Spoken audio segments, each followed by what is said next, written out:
नमस्कार, मैं आपका साथी सुमित अवस्थी। शाम के 7 बजने वाले हैं और आइए अब शुरू करते हैं आपका फेवरेट शो चक्रव्यूह, CHAKRAVIEW। रोज की तरह आज का स्टोरीज का मेन्यू भी आप ही ने तैयार किया है। कौन सी स्टोरी जीतेगी, आइए देख लेते हैं हमारे मेन्यू की 4 बड़ी कहानियां क्या थी आज पोल के लिए। पहली कहानी ईरान को लेकर है। चक्रव्यूह में आज सबसे पहले ट्रंप होंगे। ईरान में जंग से पहले ही कैसे जीता अमेरिका, कैसे खमेनेई ने उनके सामने हथियार डाल दिए, पूरा विश्लेषण आगे होगा।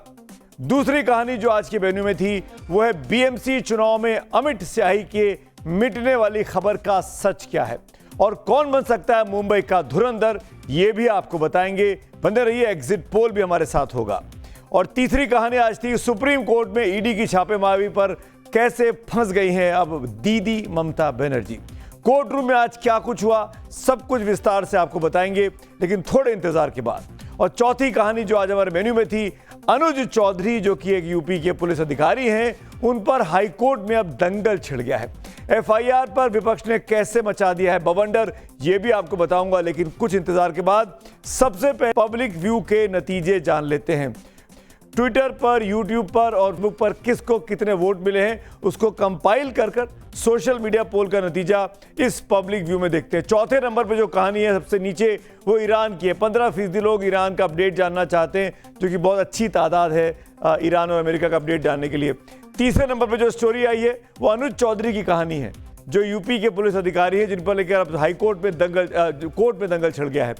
और दूसरे नंबर पर जो कहानी आई है, सुप्रीम कोर्ट में दीदी वर्सेस ईडी में आज दीदी को करारा झटका लगा है। क्या पूरा मामला, वो आप लोग जानना चाहते हैं, विस्तार से मैं आपको वही बताऊंगा।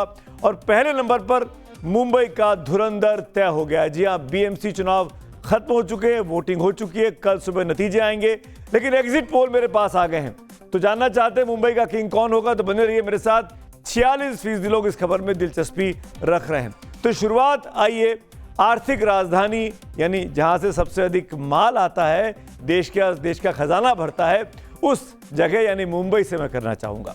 बीते 15 दिनों से सियासी उफान पकड़े बीएमसी के चुनाव आज वोटिंग के दिन भी राजनीतिक आरोप प्रत्यारोप की भेंट चढ़ गए। बड़े बड़े लोग वोट करने आए, अच्छा खासा वोट परसेंटेज होना चाहिए। क्या होगा, कितना हुआ, मैं आगे आपको बताऊंगा। मुंबई समेत 29 महानगर पालिकाओं में आज मतदान हुआ, लेकिन इसके बीच में एक अहम सवाल खड़े हो गए इस लोकतांत्रिक प्रक्रिया को लेकर। सवाल नंबर 1 कि क्या ठाकरे बंधुओं को बीएमसी चुनाव में हार का अंदेशा सता रहा है, जैसा कि स्याही वाले प्रकरण को लेकर आज दिन भर राज ठाकरे और उद्धव ठाकरे ने इस मामले को उछाला। सवाल नंबर 2 कि क्या बीजेपी के लिए बीएमसी में अपने मेयर बनने का रास्ता खुलता दिखाई दे रहा है, जैसा कि आत्मविश्वास और उत्साह देवा बाबू यानी देवेंद्र फडणवीस दिखा रहे हैं। और तीसरा सवाल ये कि जो सबसे अहम और बेहद खास है वो ये कि आखिर वोटिंग वाली स्याही मिट कैसे गई। जी हां, जो स्याही लगती है वोट करने के बाद वो मिट रही थी। क्या ये बीएमसी चुनाव में लोकतंत्र की स्याही के मिटने की भी कहानी है? हमारे संवाददाता के जुबानी आपको बताएंगे स्याही मिटने की असली सियासी कहानी क्या है, जो आरोप प्रत्यारोप की आज सबसे बड़ी वजह बनी, जो वाकई में चिंता डालने वाली खबर है। आगे विस्तार से इस पर बात करेंगे, लेकिन आज चक्रव्यूह में बताएं कि आखिरकार मुंबई का धुरंधर कौन बनने वाला है।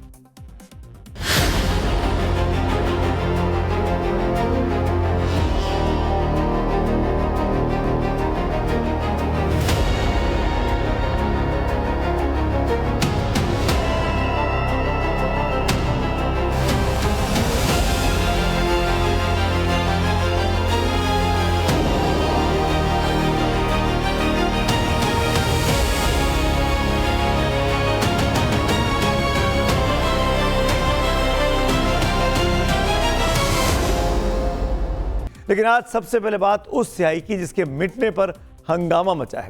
जो स्याही हर मतदाता की पहचान होती है, जब लोग खुशी खुशी दिखाते हैं कि उन्होंने वोट डाल दिया, वो स्याही पर बवाल शुरू हो गया है। उंगली पर लगी वो स्याही अमिट है ए जमहूर। मुझे एक शेर याद आ रहा है, उसी से शुरुआत करता हूं। उंगली पर लगी वो स्याही अमिट है ए जमहूर, एक बूंद से बादल बदल जाता है बादशाहों का नूर।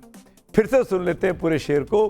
उंगली पर लगी वो स्याही अमिट है ए जमहूर, एक बूंद से बदल जाता है बादशाहों का नूर। लोकतंत्र में जनता की उंगली पर लगी अमिट स्याही इतनी शक्तिशाली है कि वो तख्ता पलट सकती है। लेकिन आज बीएमसी चुनाव में उसी स्याही पर सवाल खड़े हो गए। ठाकरे ब्रदर्स ने आरोप लगाया कि वोटर की उंगली पर ऐसी स्याही का इस्तेमाल हुआ जिसे केमिकल से तुरंत हटाया जा सकता था और इसकी बदौलत कोई वोटर दोबारा वोट डाल सकता है। यह इल्जाम लगा चुनाव आयोग की पूरी मशीनरी पर। उद्धव ठाकरे और राज ठाकरे ने पूरे मामले में सीधे सीधे राज्य चुनाव आयोग और सत्ताधारी पार्टी में मिलीभगत के आरोप लगा दिए।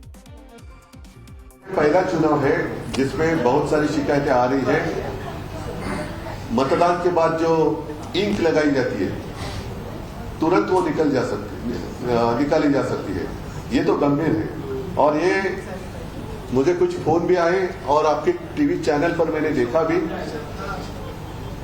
इसका मतलब ये है कि चुनाव आयोग और अगर मैं आरोप लगाऊं कि सत्ताधारी पक्ष है उनकी मिलीभगत है। संपूर्ण प्रशासन हे सत्तेसाठी कामाला लागलेलं आहे।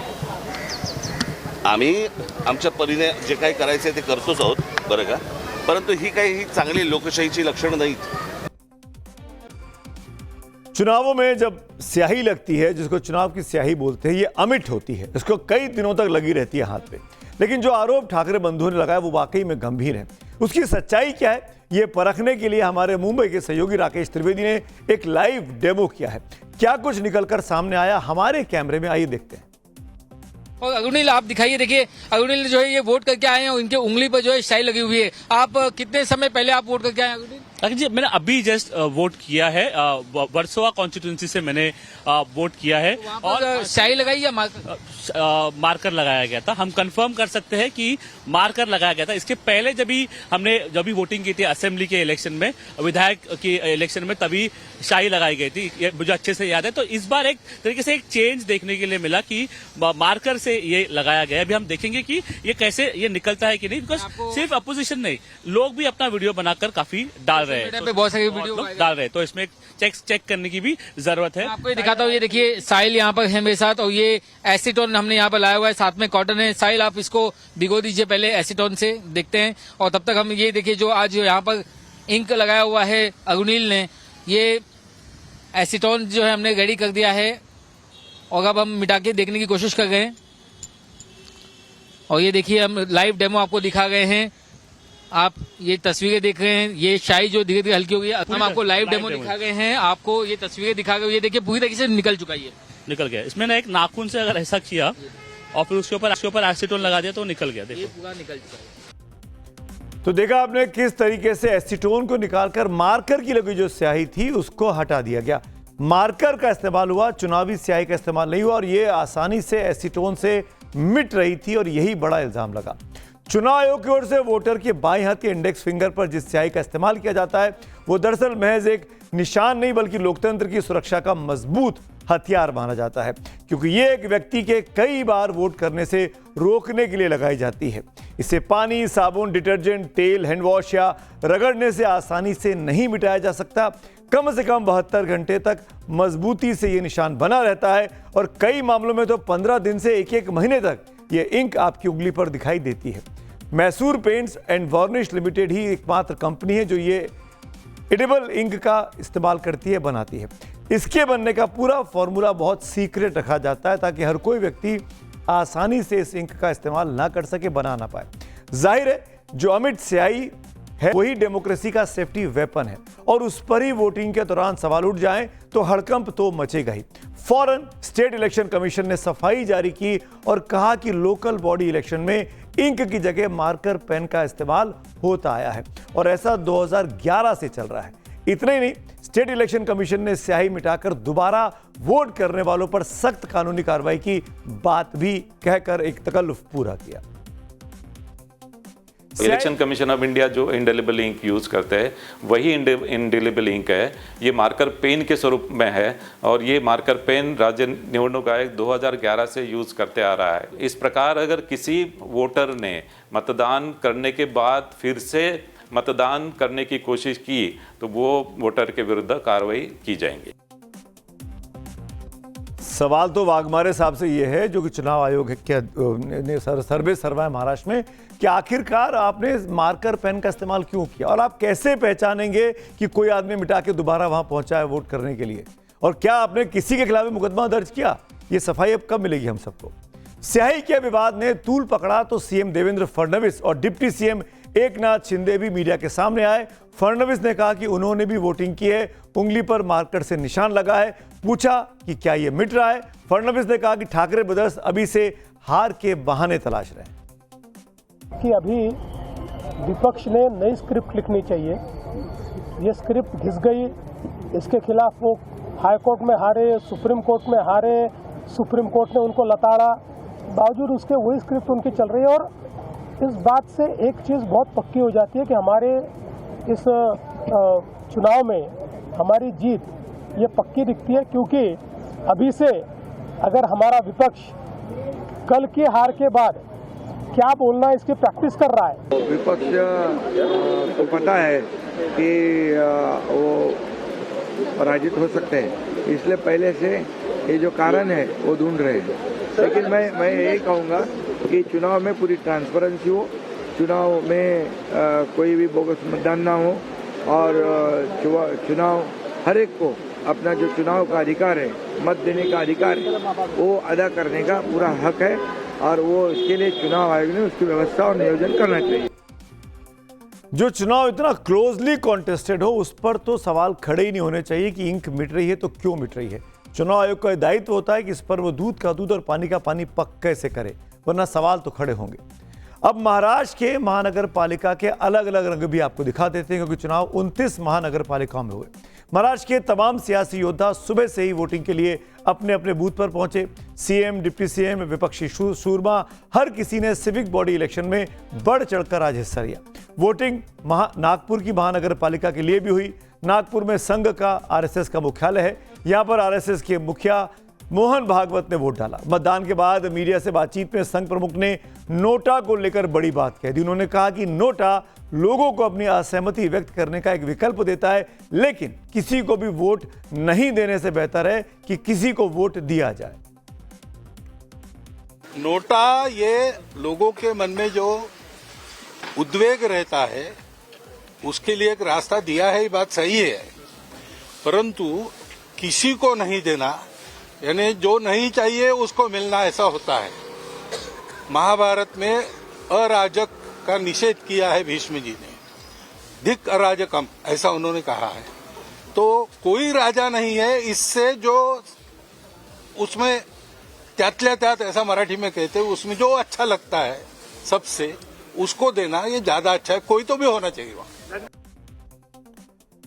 अब मोहन भागवत के इस बयान के कई मतलब निकलेंगे, लेकिन आगे बढ़ते हैं। बीएमसी के चुनाव में फिल्मी सितारों ने भी आज बढ़ चढ़कर हिस्सा लिया। इल्जाम लगता रहा कि फिल्मी सितारे बोलते बहुत हैं, वोटिंग नहीं करते, लेकिन इन तस्वीरों को देखिए। आमिर खान, सचिन तेंदुलकर, ट्विंकल खन्ना, अक्षय कुमार, राकेश रोशन, गुलजार, सुनील शेट्टी, श्रद्धा कपूर, जानवी कपूर, करीना कपूर, तमाम लोग आए और आज वोटिंग में बढ़ चढ़कर हिस्सा लिया। सेलिब्रिटीज की लंबी लिस्ट रही जिन्होंने न सिर्फ बीएमसी के चुनाव में वोटिंग की, बल्कि दूसरे वोटर्स को भी अपने वोटिंग राइट का इस्तेमाल करने की प्रेरणा भी दी। कि अपने वतन में जड़ें हैं, आपका वोट देना उन जड़ों को पालना है और आपकी डेमोक्रेसी को पालना है, इसलिए ये फर्ज जरूर अपने देश की तरफ पूरा कीजिए। ये मौका ऐसा है जहाँ पे आपको अपना ओपिनियन आप मतदान के जरिए आप एक्सप्रेस कर सकते हो, और जो आप चाहते हो उसमें एक एक बूंद, हम जैसे कहते हैं कि एक एक बूंद इम्पोर्टेंट होता है। तो ये अगर रिजल्ट जो आप चाहते हो वो अगर रियलाइज करना है तो हर एक इंसान को आके मतदान करना चाहिए। बड़े बड़े लोग वोट डाल रहे थे, स्याही मिटनी नहीं चाहिए थी, स्याही के सवाल तो खड़े रहेंगे। लेकिन महाराष्ट्र में चुनाव अलग अलग शहरों में मेयर के लिए भी हुए, लेकिन नजरें मुंबई से लेकर नई दिल्ली तक राजनीतिक सीन पर टिकी हैं। चक्रव्यूह में कल ही हमने आपको बताया था कि किस तरह मुंबई विधानसभा में फडणवीस के साथ गठबंधन में शामिल अजीत पवार पुणे महानगर पालिका में सियासी विरोधी अपने चाचा शरद पवार की पार्टी के साथ गठबंधन करके चुनावी मैदान में हैं। नतीजे कल आएंगे, लेकिन इसके बाद महाराष्ट्र में क्या कोई बड़ा सियासी सीन बन रहा है जो बदलाव की इशारा कर रहा है, उस पर भी हम बात करेंगे। क्या पवार परिवार एकजुट हो सकता है? दरअसल महाराष्ट्र के पावर कॉरिडोर में यह चर्चा जोरों पर है कि नतीजों के बाद एनसीपी एक हो सकती है। भतीजा अजीत पवार को पहले से ही डिप्टी सीएम का पद मिला हुआ है, तो वहीं शरद पवार की बेटी जो लोकसभा में सांसद है, सुप्रिया सुले, उनको दिल्ली में मोदी सरकार में बड़ी भूमिका मिल सकती है। पवार फैमिली की सियासत पर करीब से नजर रखने वाले मुंबई के सीनियर जर्नलिस्ट मयूर पारेख इस पर क्या कहते हैं, उनको सुन लेते हैं। तो कोई चुनाव है ही नहीं। मुंबई महानगर पालिका स्थानीय निकाय के चुनाव खत्म हो चुके हैं, लोकसभा विधानसभा के चुनाव खत्म हो चुके हैं। ऐसे में बिना चुनाव के साथ में आना, तो साथ में आने पर क्या उन्हें एनडीए में कोई बेटर पोजीशन मिलती है, महाराष्ट्र कोई बेटर पोजीशन मिलती है, क्या बार्गेनिंग पावर उनका बढ़ता है, तो जो कंबाइंड फोर्स बनने के बाद उनको क्या लाभ होगा, इसी पर निर्भर करता है कि वो दोनों कब साथ में आएंगे और कितने समय तक वो साथ में रहेंगे, किन शर्तों में। और अब विकल्प नंबर 2 की बात करते हैं, जो कि एक सीन दिखाई दे रहा है कि क्या एक दूसरा राजनीतिक परिवार जो है महाराष्ट्र की राजनीति का, यानी ठाकरे परिवार, क्या वो परमानेंटली एक हो जाएगा? अगर चुनाव के बाद भी अपने वजूद के लिए दोनों ठाकरे बंधु मिल गए तो ये महाराष्ट्र की राजनीति में एक निर्णायक बदलाव ला सकते हैं। और तीसरे नंबर का जो बदलाव दिखाई देता है वो है, इससे जुड़ता है कि अगर शरद पवार के भतीजे अजीत पवार के साथ चले जाते हैं और इधर विपक्ष की राजनीति में ठाकरे बंधु अपनी जगह तलाश लेते हैं तो कांग्रेस क्या अलग थलग राज्य में पड़ जाएगी? और फिर बहुजन विकास अघाड़ी का क्या होगा? इन सवालों और परिदृश्य के लिए इंतजार करना होगा। आगे बढ़ते हैं आज की अगली कहानी की, और ये कहानी यूपी से है। यूपी के पुलिस अधिकारी अनुज चौधरी के बारे में। संभल में डीएसपी रहते अनुज चौधरी, आपको याद होगा संभल की वो तस्वीरें। संभल में जो हिंसा हुई थी उस वक्त सीओ थे अनुज चौधरी। चीफ जुडिशियल मजिस्ट्रेट की कोर्ट ने उन पर अब एफआईआर दर्ज करने का आदेश दिया है। 1 हफ्ते में रिपोर्ट पेश करने का भी आदेश दिया है, लेकिन संभल के एसपी ने मुकदमा दर्ज नहीं करने की बात कह दी। आखिर क्या है ये पूरा मामला? संभल में अब क्यों मामला कोर्ट वर्सेस पुलिस का दिखाई दे रहा है? यानी एक तरफ कानून के रखवाले और एक तरफ कानून को पालन करवाने वाले। क्योंकि पुलिस ने अनुज चौधरी के लिए हाईकोर्ट का दरवाजा खटखटाने का फैसला कर लिया है। यानी जो कोर्ट कह रहा है कि पुलिस अधिकारी अनुज चौधरी पर एफआईआर हो, उसके जो सीनियर्स हैं वो ये कह रहे हैं कि हम एफआईआर दर्ज नहीं करेंगे, हम इस फैसले के खिलाफ सुप्रीम कोर्ट जाएंगे, हाई कोर्ट जाएंगे। इस मामले की A to Z जानकारी आपको दे देते हैं। आखिर ऐसा क्यों कहा जा रहा है कि अपने चर्चित एक्शन और बयानों वाले पुलिस अधिकारी अनुज चौधरी मुश्किलों में फंस सकते हैं? किसी और कॉन्टेक्स्ट में कह रहे थे अनुज चौधरी मुझे सजा करवाते, कोर्ट जाते। अब जब कोर्ट कह रहा है एफआईआर हो तो एफआईआर से बचने की तैयारी की जा रही है। संभल में डीएसपी रहे अनुज चौधरी, यकीनन आपको याद होंगे, वही अनुज चौधरी जिन्होंने संभल विवाद के दौरान बेतहाशा सुर्खियां बटोरी थी। पिछले साल अगस्त में उनका प्रमोशन हो गया। यूपी सरकार ने उन्हें डीएसपी से एएसपी यानी डिप्टी एसपी से एडिशनल एसपी बना दिया। अभी वो यूपी के फिरोजाबाद जिले में तैनात है। अनुज चौधरी का इस वक्त फिरोजाबाद ग्रामीण के एडिशनल एसपी हैं, लेकिन संभल चैप्टर उनका पीछा नहीं छोड़ रहा। संभल में चंदौसी की सीजीएम कोर्ट ने एएसपी अनुज चौधरी, इंस्पेक्टर अनुज तोमर समेत दर्जन भर से अधिक पुलिस कर्मियों के खिलाफ एफआईआर दर्ज करने का आदेश दिया। मामला वही संभल हिंसा पे गोलीबारी करने का है, जिसके बाद यूपी में अब सियासत शुरू हो गई है। अनुज चौधरी के खिलाफ कोर्ट में याचिका दाखिल करने वाले परिवार ने आज बड़ा दावा किया। उसका कहना है कि अगर एफआईआर नहीं दर्ज की गई तो वो हाईकोर्ट जाएंगे। यानी पहलवान से पुलिस अधिकारी बने अनुज चौधरी पर अब अदालत में दंगल होना तय है। अब ये मामला विस्तार से समझ लीजिए। दरअसल 24 नवंबर 2024 को संभल में उपद्रव के दौरान फायरिंग की गई। फायरिंग में संभल के आलम नाम का एक शख्स घायल हो गया। आलम के पिता की तहरीर पर सीजीएम कोर्ट ने अब एफआईआर दर्ज करने के आदेश दिए हैं। पीड़ित आलम के पिता ने संभल पुलिस पर फायरिंग का आरोप लगाया। याचिका में यह आरोप लगाया गया कि आलम को पीठ और हाथ में 3 गोलियां लगी। और इतना ही नहीं, आलम के पिता ने यह आरोप भी लगाए हैं कि पुलिस के दबाव में आलम का संभल में इलाज नहीं हो पाया, जिसके बाद सीजीएम कोर्ट ने अनुज चौधरी समेत 12 पुलिस कर्मियों के खिलाफ अब एफआईआर दर्ज करने का आदेश दिया है। यह पूरा मामला है। संभल में मौजूद नवभारत संवाददाता ने जानकारी दी है कि आलम अभी फरार है, उसके घर पर ताला लगा है, लेकिन सियासत में अनुज चौधरी को लेकर एक बार फिर अखाड़ा खुल गया है। सबसे पहला दांव समाजवादी पार्टी के राष्ट्रीय अध्यक्ष अखिलेश यादव ने चला। अखिलेश यादव ने सोशल मीडिया प्लेटफॉर्म एक्स पर एक के बाद एक 2 पोस्ट किए। पहले पोस्ट में लिखा, अब कोई बचाने नहीं आएगा, अब ये पक्षपाती पुलिसकर्मी अकेले में खाली बैठकर याद करेंगे। भाजपा का फॉर्मूला नंबर 1 पहले इस्तेमाल करो और फिर बर्बाद करो। भाजपा का फॉर्मूला नंबर 2, भाजपाई किसी के सगे नहीं है। अपने दूसरे पोस्ट में अखिलेश लिखते हैं, अब पुलिस के बड़े साहब कोर्ट के आदेश को अवैध बता रहे हैं, इसे कोर्ट की अवमानना बताया जाएगा क्या? अब कहीं माननीय न्यायालय इनके खिलाफ भी कार्रवाई ना कर दे। सत्ता की चापलूसी के चक्कर में ज्यादा दरोगाई दिखाना कहीं महंगा ना पड़ जाए। अखिलेश यादव का यह बयान जाहिर तौर पर राजनीतिक माहौल को गर्मा कर चला गया। अखिलेश के पोस्ट के बाद बीजेपी और एसपी के बीच अब सियासी दंगल तो छिड़ गया है। जांच होगी, जांच में क्या सत्य होगा ये बात की बातें हैं। कानून उनके लिए भी खड़ा है जो रिपोर्ट कर रहा है, जांच उनकी भी चल रही है, जांच उनकी भी जारी है। वो घबराए हुए लोग, जांच में फंसे हुए लोग इधर उधर का सहारा लेके माहौल को बदलने की कोशिश कर रहे हैं। कोर्ट के आदेश के बाद अगर कोई सरकार एफआईआर नहीं दर्ज करती तो इसका मतलब वो सरकार पूरी तरीके से सिर्फ और सिर्फ नाइंसाफी करने पे तुली हुई है। अनुज चौधरी को हो सकता है इस आदेश के बाद योगी आदित्यनाथ की सरकार कुछ और प्रमोशन दे दे।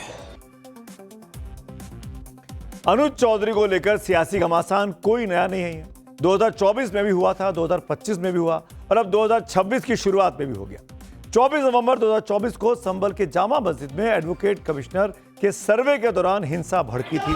तब पूरे देश ने देखा था कि कैसे संभल में देखते ही देखते पथराव, फायरिंग और आगजनी होने लगी। संभल के हिंदूपुरा, खेड़ा और नखासा में दंगाइयों ने गश्त कर रही पुलिस पर पथराव के साथ फायरिंग की।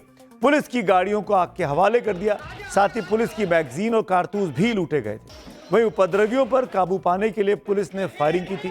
लेकिन इस हिंसा के बाद संभल के तत्कालीन सीओ अनुज चौधरी का पॉपुलैरिटी मीटर बहुत तेजी से भागने लगा था।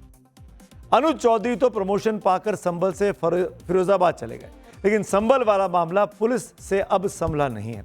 संभल के एसपी कृष्ण कुमार का अब यह कहना है कि हिंसा की न्यायिक जांच हो चुकी है, उसमें पुलिस की गोली चलाने की भूमिका सामने नहीं आई, बल्कि उल्टे 29 पुलिसकर्मी फायरिंग और पथराव में उस दिन घायल हुए थे। इसीलिए सीजीएम कोर्ट के आदेश के खिलाफ अब संभल की पुलिस हाई कोर्ट में जाएगी। वहीं सीजीएम कोर्ट में पुलिस की तरफ से दलील दी गई कि आलम को 7.65 mm की गोली लगी। 7.65 mm यानी 32 बोर की गोली, और पुलिस 32 बोर की गोली का इस्तेमाल नहीं करती है। इससे साफ है कि पुलिस की तरफ से गोली नहीं चलाई गई थी। पुलिस का कहना है कि वो गोली हिंसा के मास्टरमाइंड शारिक साटा गिरोह के 3 गुर्गों ने चलाई। उनकी गिरफ्तारी के दौरान पुलिस की तरफ से गोली और हथियार बरामद भी किए जा चुके हैं। यानी पुलिस अनुज चौधरी को, अपने माथत को, अपने साथी को इनोसेंट बता रही है, इसीलिए हाईकोर्ट जाने की बात कर रहे हैं। लेकिन उसी संभल की अदालत ने पुलिस की कहानी पर सवाल खड़े कर दिए। सवाल के घेरे में कोई आम सिपाही नहीं है, सवाल उस अफसर पर है जिसे इलाके में सख्त पुलिसिंग का चेहरा कहा गया। अनुज चौधरी खेल कोटे से पुलिस में भर्ती हुए हैं और स्पोर्ट्स कोटे से एएसपी पद तक पहुंचने वाले यूपी पुलिस के पहले अधिकारी बने। अनुज चौधरी 1997 से 2014 तक कुश्ती के नेशनल चैंपियन रहे हैं। 2002 और 2010 में नेशनल गेम्स में सिल्वर मेडल भी वो जीत चुके हैं। 2005 और 2009 के एशियाई चैंपियनशिप में ब्रॉन्ज मेडल भी अपने नाम वो कर चुके हैं। 2010 के कॉमनवेल्थ गेम्स में सिल्वर मेडल भी अनुज चौधरी ने जीता। 2004 के एथेंस ओलंपिक्स में देश का वो नुमाइंदगी कर चुके हैं। आज अनुज चौधरी को 2005 में पहलवानी के लिए अर्जुन पुरस्कार भी मिल चुका है। 2001 में लक्ष्मण अवार्ड भी उन्हें दिया जा चुका है। शेरे हिंद, भारत कुमार, उत्तर प्रदेश केसरी और वीर अभिमन्यु खिताब भी वो जीत चुके हैं। अनुज चौधरी 2012 बैच के पीपीएस अधिकारी हैं। 31 अक्टूबर 2012 को डिप्टी एसपी यानी डीएसपी बने और 10 अगस्त 2019 को सीनियर स्केल में उनका प्रमोशन हुआ और अगस्त 2025 में अनुज चौधरी को डीएसपी से एडिशनल एसपी के पद पर प्रमोट किया गया। ये अनुज चौधरी का पूरा प्रोफाइल हुआ। अब से इसमें आगे क्या होगा? क्या अनुज चौधरी पर एफआईआर दर्ज होगी या मामला हाईकोर्ट से ही अब तय होगा? इस पर पुलिस और कानून के जानकार क्या कहते हैं? क्या उनकी राय अलग अलग है या एक है? ये भी सुन लेते हैं। प्रश्न ये उठता है कि अगर पुलिस ये समझती है कि कुछ बिंदुओं पर उनसे पूछताछ या वांछित जानकारी नहीं ली गई, उनका पक्ष नहीं सुना गया, या न्यायालय के जो आदेश पारित किए गए हैं जिसका कि सभी सम्मान करते हैं उसमें कोई कानूनी त्रुटि है, तो हाईकोर्ट में जाकर अपील करना उनका संवैधानिक अधिकार है। कानून सबके लिए एक ही होता है, चाहे पुलिस वाला हो, चाहे प्रधानमंत्री हो, चाहे पियून हो। अगर कोर्ट का फैसला उसका पालन नहीं होता है तो वो एक और अपराध करते हैं। यूपी पुलिस को जब तक सुपीरियर कोर्ट से ऑर्डर नहीं मिलता, स्टे नहीं मिलता, तब तक वो कुछ नहीं कर सकती है। ये कानून का पालन करना पड़ेगा, आदेश का पालन करना पड़ेगा। जाए तो हाईकोर्ट ये पूछ सकती है अब तक क्या कर रहे थे, कि किसी कोर्ट से कोई स्टे था, अगर स्टे नहीं था तो पहले वो दर्ज हो जाए।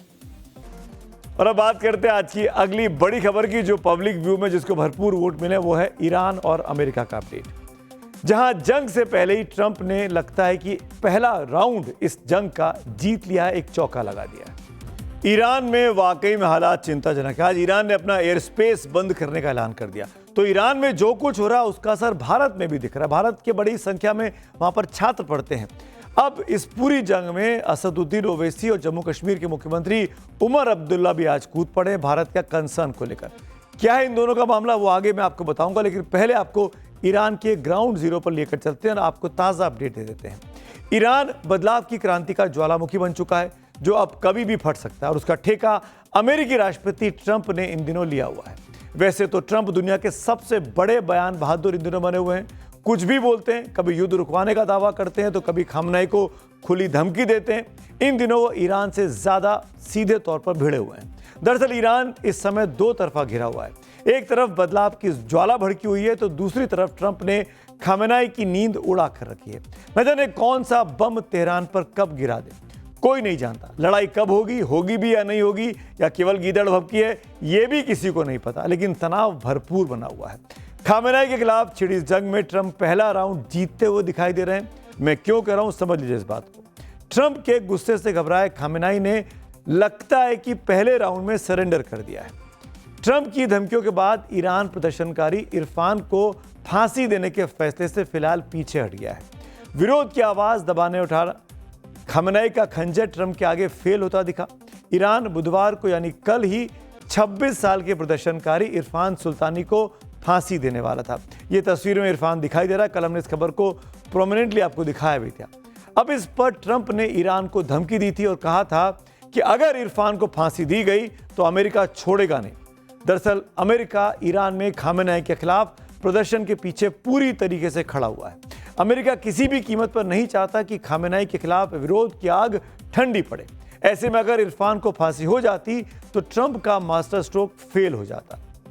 इस समय जियोपॉलिटिक्स का सेंटर पॉइंट ईरान बना हुआ है। कल दुनिया की नजरें ईरान पर ही टिकी थी। ट्रंप की धमकी के बाद इरफान को फांसी होगी या नहीं, ये सब सोच रहे थे। लेकिन तमाम अटकलों के बीच ईरान ने अमेरिका के आगे ऐसा लग रहा है कि इस वक्त तो हथियार डाल दिए हैं।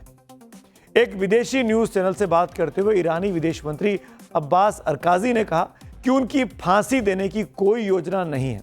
फांसी का तो सवाल ही नहीं उठता है। अमेरिका दुनिया की महाशक्ति है। अमेरिकी राष्ट्रपति जब बोलते हैं तो उसको पूरी दुनिया बहुत ध्यान से सुनती है। ट्रंप चाहे जितने भी बड़बोले हैं, लेकिन उनके बयानों को हल्के में कतई नहीं लिया जा सकता। ऐसे ही कुछ इस बार भी हो रहा है। ईरान जानता था कि अगर इरफान को फांसी दी तो कयामत आ सकती है और फिर खामनेई की सत्ता का खात्मा होने में देर नहीं लगेगी, क्योंकि वेनेजुएला को लेकर ट्रंप का गुस्सा दुनिया देख चुकी है। और यही वजह है कि ईरान ने बिना कोई चांस लिए इरफान की फांसी के फिलहाल के लिए टाल दिया है।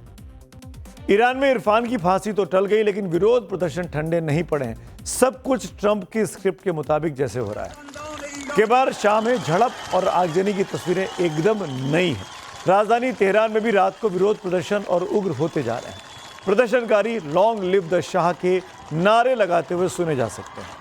किरमान शाह से सामने आए वीडियो फुटेज में इस्लामिक रिवोल्यूशनरी गार्ड्स को प्रदर्शनकारियों पर गोली चलाते हुए साफ साफ देखा जा सकता है। इतना तो तय है कि ईरान में अब यह लड़ाई सिर्फ सत्ता की नहीं रह गई है। ईरान अब अपनी पहचान की लड़ाई लड़ रहा है। अमेरिका और ईरान के तनाव ने भारतीयों की चिंता भी इन दिनों जमकर बढ़ा दी, क्योंकि भारत सरकार ने एडवाइजरी इशू कर दी है कि अपने लोगों को वहां से निकल आना चाहिए। इसीलिए ये चिंता बढ़ती जा रही है। पहली एडवाइजरी 5 जनवरी को जारी की गई थी। कल भी भारतीय विदेश मंत्रालय ने ईरान में रहने वाले भारतीयों को अलर्ट किया। भारत ने अपनी एडवाइजरी में कहा कि जितनी जल्दी हो वो ईरान को छोड़ दे। लेकिन सवाल यह कि जिस ईरान में सब कुछ डिरेल हो चुका हो, वहां से भारतीय वापस आएंगे कैसे? यही चिंता हर उस भारतीय परिवार को खाई जा रही है जिनके अपने ईरान में फंसे हुए हैं। ईरान ने अपना एयर स्पेस बंद कर दिया, हवाई जहाज उड़ नहीं रहे हैं, तो जो लोग वहां फंसे हैं वो निकलेंगे कैसे? भारत सरकार और दूतावास से जुड़े आंकड़ों के मुताबिक ईरान में लगभग 10 से 12 हजार भारतीय रहते हैं। इनमें से बड़ी संख्या छात्रों की है। ईरान में बड़ी संख्या में भारतीय मेडिकल की पढ़ाई करते हैं। इसके अलावा छोटे कारोबारी, IT प्रोफेशनल्स और कुछ पर्यटक भी ईरान में इन दिनों फंसे हुए हैं। लेकिन सवाल है कि इन भारतीयों की वतन वापसी होगी कैसे, क्योंकि ईरान में इंटरनेट पूरी तरीके से बंद है। एक दूसरे से संपर्क करना लगभग नामुमकिन सा हो गया है। ईरान ने कई शहरों में एयर स्पेस भी बंद कर दिया है। जब हवाई सेवाएं बंद हैं तो ये जहाज उड़ेंगे नहीं तो भारतीय वापस कैसे आएंगे, ये सबसे बड़ा सवाल है। ऐसे में सरकार को चार्टर्ड फ्लाइट्स उड़ानी होंगी, विशेष कूटनीतिक अनुमति लेनी होगी और वैकल्पिक मार्गों पर विचार करना पड़ सकता है। ऐसी चुनौती भारत के सामने रूस यूक्रेन युद्ध के दौरान आई थी। आपको याद होगा, जब भारत ने युद्ध के मैदान से अपने नागरिकों को सुरक्षित निकाला था, उस वक्त ऑपरेशन गंगा भारतीयों के लिए संकट मोचक साबित हुआ था। ऑपरेशन गंगा 26 फरवरी से 11 मार्च 2022 के बीच चलाया गया।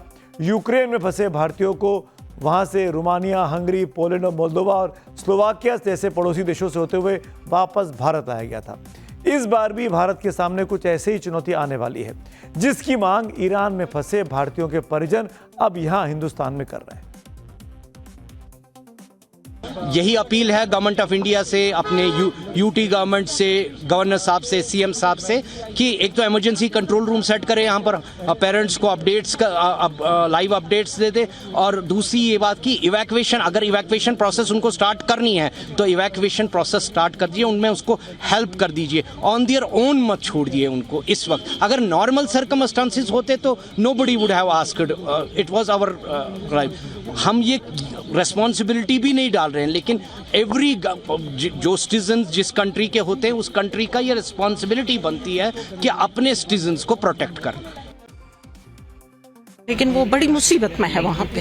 आपकी कब उनसे बातचीत हुई और क्या बता रहे हैं? कल रात को मेरी बात हुई थी, वॉइस वॉज वेरी डेटोरेट, नहीं समझ आ रहा था, नेटवर्क का वो इशू था। तो मेरी दोपहर में हुई बात, तो उसके बाद उससे बोला कि हमें एम्बेसी ने कॉल किया है कि आप यहाँ से लीव कीजिए ईरान से, any how by your own, हम नहीं कर सकते। हम बोलते हैं, हमने रिक्वेस्ट भी की थी कि हम कैसे करेंगे। उन्होंने बोला हमारे पास फंड नहीं है, हमने एक बार किया है, हम दोबारा नहीं कर सकते।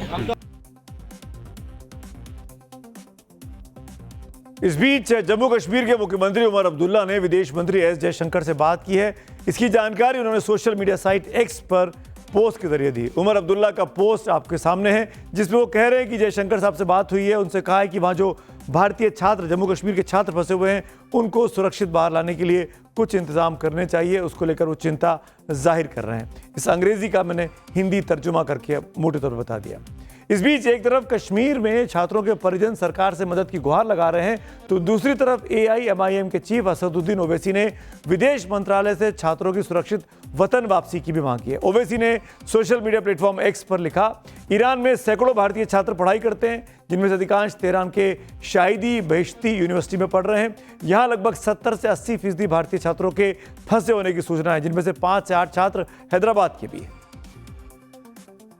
My request is that the government of India should have an evacuation plan for all these hundreds of students who are now stuck in Iran, and their parents are in huge pain. You know, they're becoming very emotional, and what has increased their uncertainty is that they're not able to speak to their children because the internet is down over there.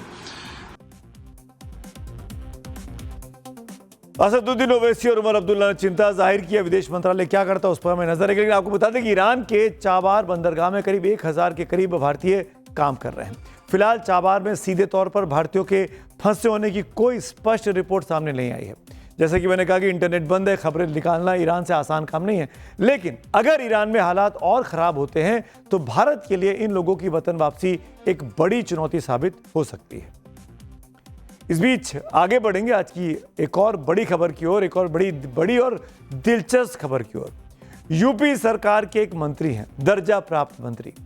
इनका एक video viral हो रहा है। इन मंत्री के 2 बयान एक दिन के अंदर आए हैं। क्या है वो जरा सुनाऊंगा मैं आपको। मंत्री जी का नाम है ठाकुर रघुराज सिंह। आजकल विवादित बयान को लेकर ये सुर्खियों में है। लेकिन ताज्जुब की बात एक है कि जो फिल्मी सितारे करोड़ों के दिलों में राज करते हैं, मंत्री जी को अपने फर्क ही नजर नहीं आता है। कई बार आदमी को बोलने की इतनी उत्सुकता होती है, अपने आकाओं को खुश करने की इतनी उत्सुकता होती है, इतनी हड़बड़ाहट होती है कि वो क्या से क्या बोल जाता है, अर्थ का अनर्थ कर जाते हैं और फिर रफू करते हैं तो और कबाड़ा कर देते हैं। गजबे है, क्या करते हैं रघुराज सिंह, कभी सलमान को शाहरुख बोल देते हैं, फिर उसके बाद रफू भी ऐसे करते हैं कि जैसे मतलब एहसान कर रहे हों। खैर, अब वक्त हो गया है चक्रव्यूह में पब्लिक व्यू का। आज के पब्लिक के कमेंट्स आपके सामने रख देता हूं। ये 2 कमेंट्स हमारे पास हैं। शिवम तिवारी ट्वीट करते हैं, अनुज चौधरी जैसे अफसर पर एफआईआर से बाकी कर्तव्यनिष्ठ पुलिस कर्मियों पर भी असर पड़ेगा और दंगाइयों का मनोबल बढ़ेगा। अनुज चौधरी के फेवर में शिवम तिवारी ट्वीट कर रहे हैं। अगला ट्वीट देख लेते हैं पब्लिक व्यू में जो आया है। हिमानी रावत जी का है। ये लिखती हैं कि एक तरफ ईरान में प्रदर्शन और दूसरी तरफ ट्रंप की धमकियां। ऐसा क्यों लगता है कि खामेनेई के खिलाफ जो हो रहा है उसके पीछे यूएस का हाथ है। साफ साफ ट्रंप को पर जिम्मेदारी डालती हुई हिमानी रावत दिखाई देती है। तो ये हुआ पब्लिक व्यू, और पब्लिक व्यू को रोज हम जगह देते हैं। आप भी हमारे स्टोरीज पर, हमारे स्टोरीज के सिलेक्शन पर अपनी राय भेजिए। जरूर कोशिश करूंगा इस कार्यक्रम में उनको शुमार करने की। आज मेरे साथ फिलहाल चक्रव्यूह में इतना ही। शुभ रात्रि।